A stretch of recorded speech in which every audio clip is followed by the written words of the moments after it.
Сегодня приготовлю быстрый рецепт горячих бутербродов. Это отличный сытный завтрак, который получается невероятно вкусно и просто.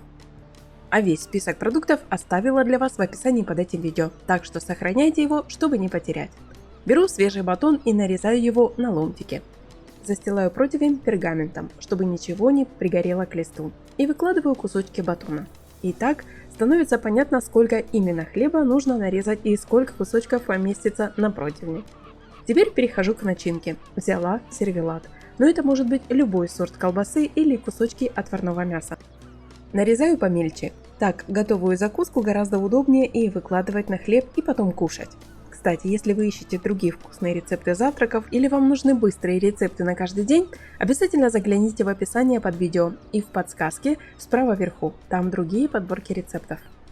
Для сыра у меня один главный критерий – он должен хорошо плавиться. Держу его в холодильнике до самого последнего момента, чтобы он остался холодным и твердым. Тогда он натирается намного легче. Натираю его на самой мелкой терке. Скажите, а как вы выбираете хлеб для горячих бутербродов такого формата?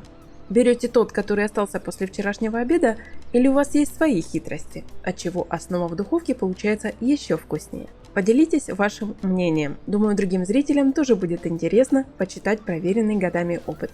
Теперь делаем соус, который свяжет все компоненты. Смешиваю в миске горчицу в зернах, майонез, кетчуп. Туда же нарезаю свежий зеленый лук. Спасибо за ваши добрые слова в комментариях. Мне всегда очень приятно их читать. Тщательно перемешиваю получившуюся массу с колбасой и сыром. Добавляю сушеные прованские травы для аромата. А затем аккуратно раскладываю эту сочную начинку по ломтикам хлеба. Распределяю поровну. Отправляю противень в духовку, разогретую до 190 градусов, режим вверх-вниз, примерно на 15 минут. Какая красота получилась! Хрустящая корочка снизу и нежная сочная начинка сверху. Так как соуса и колбасы здесь много, бутерброды получаются очень сытными, а зернистая горчица дает приятную легкую кислинку. Если вам понравился этот простой рецепт, поставьте лайк. Спасибо, что досмотрели это видео до конца. Приятного аппетита!